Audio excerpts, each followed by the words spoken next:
everybody, Javi, a good day, and I hope you're having a great day. I just wanted to step in for this short video, basically to let everybody know, with regards to the information that I put out there, 4 or 5 days ago, with regards to cleansing when it comes to your skin. And my 2 cents and where I've come from and where I am as far as skincare. A couple of things I wanted to bring up that people have sent me as far as messages with regards to cleaning your face or cleaning your skin, and I'm going to put out a couple of suggestions or things that I myself don't recommend. And remember, I'm not a dermatologist, I'm not a medical esthetician, I'm not an esthetician.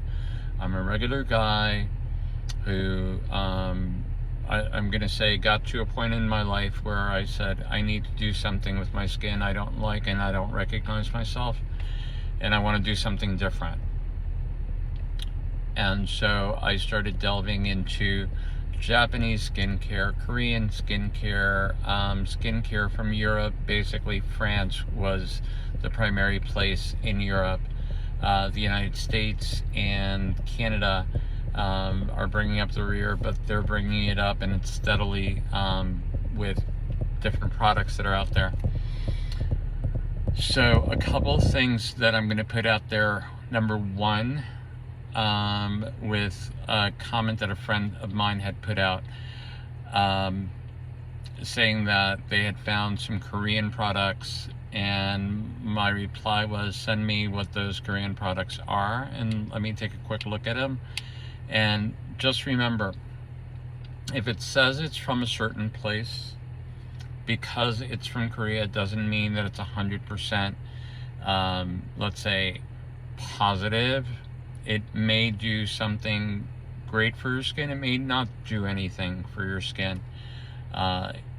Again, if it says Korea or Japan, it doesn't necessarily mean that it's a great product. Chances are probably going to be good if it's coming here that we're getting something a little bit more superior. But just be leery. Do your research. Figure out what it is that you're going to be using on your skin. And the products that my friend was talking about, I believe they had found them at Dollar Tree. Remember, they're at Dollar Tree. I need not to say anything else. I'm not going to, say bad things about products from Dollar Tree. I'm sure that a lot of those products are better than doing nothing.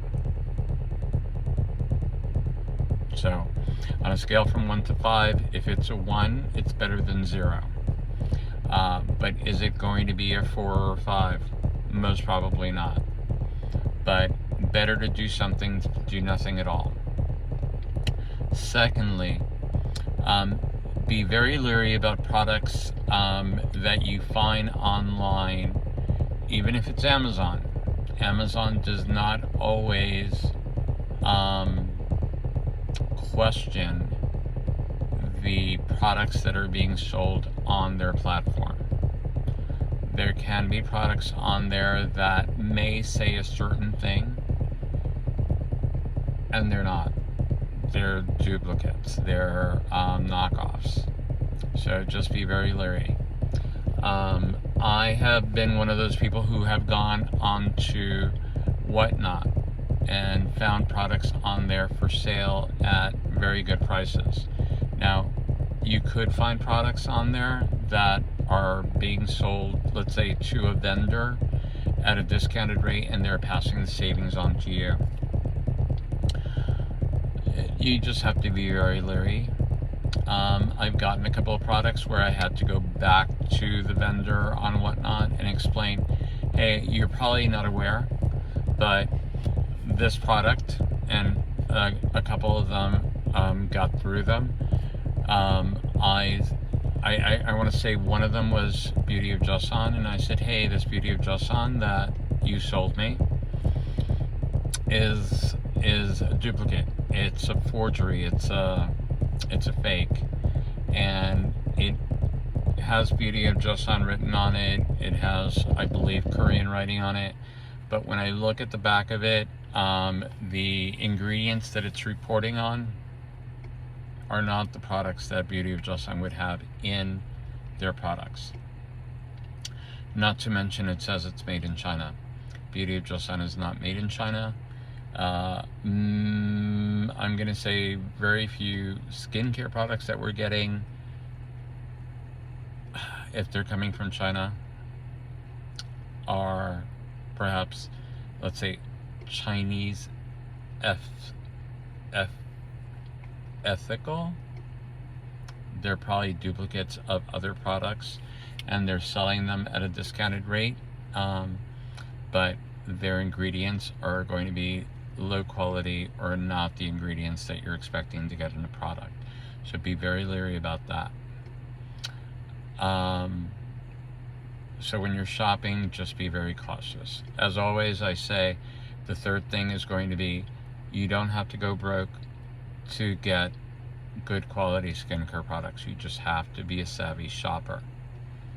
4, micellar water is probably something that's, been recommended for years to use. I don't use that.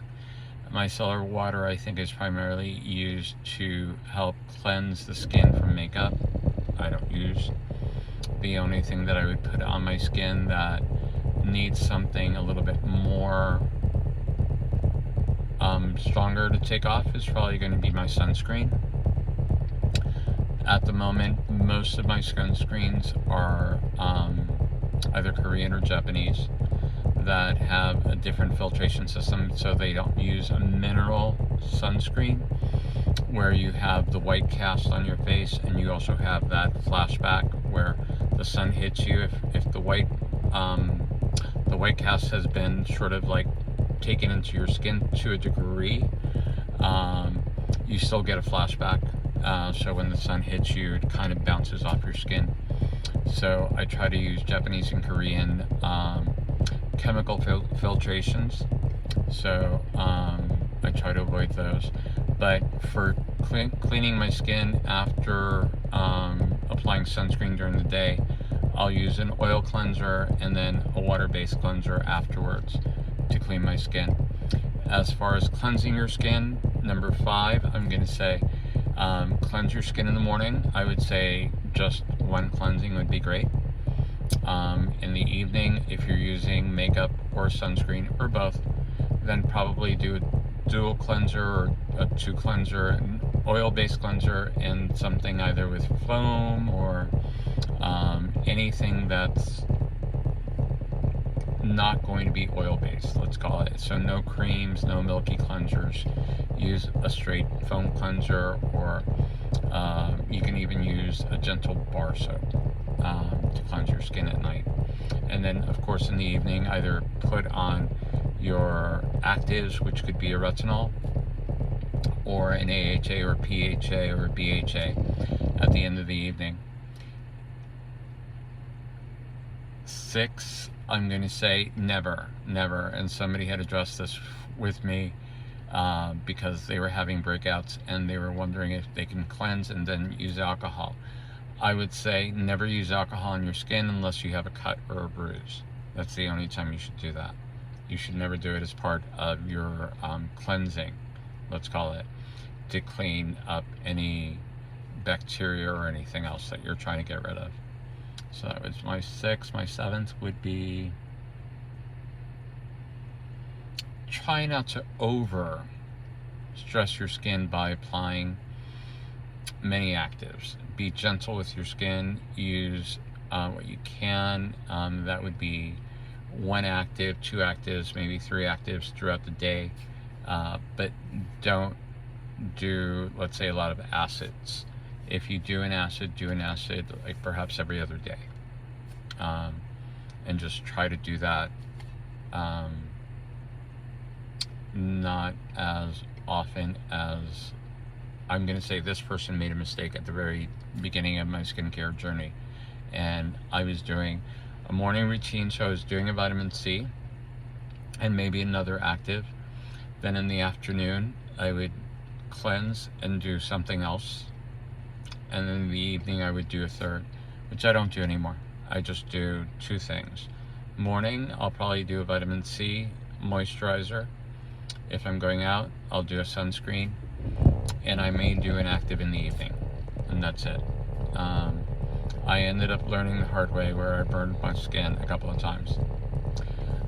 These are just suggestions at the moment. I also had a friend ask me the other day whether or not cleansing your skin, if they're doing it, I think it was sort of like, am I doing it right if it's tight and dry with a cleanser? I'm gonna say, if your skin ever feels dry and taut and very tight, no, you're over stressing your skin.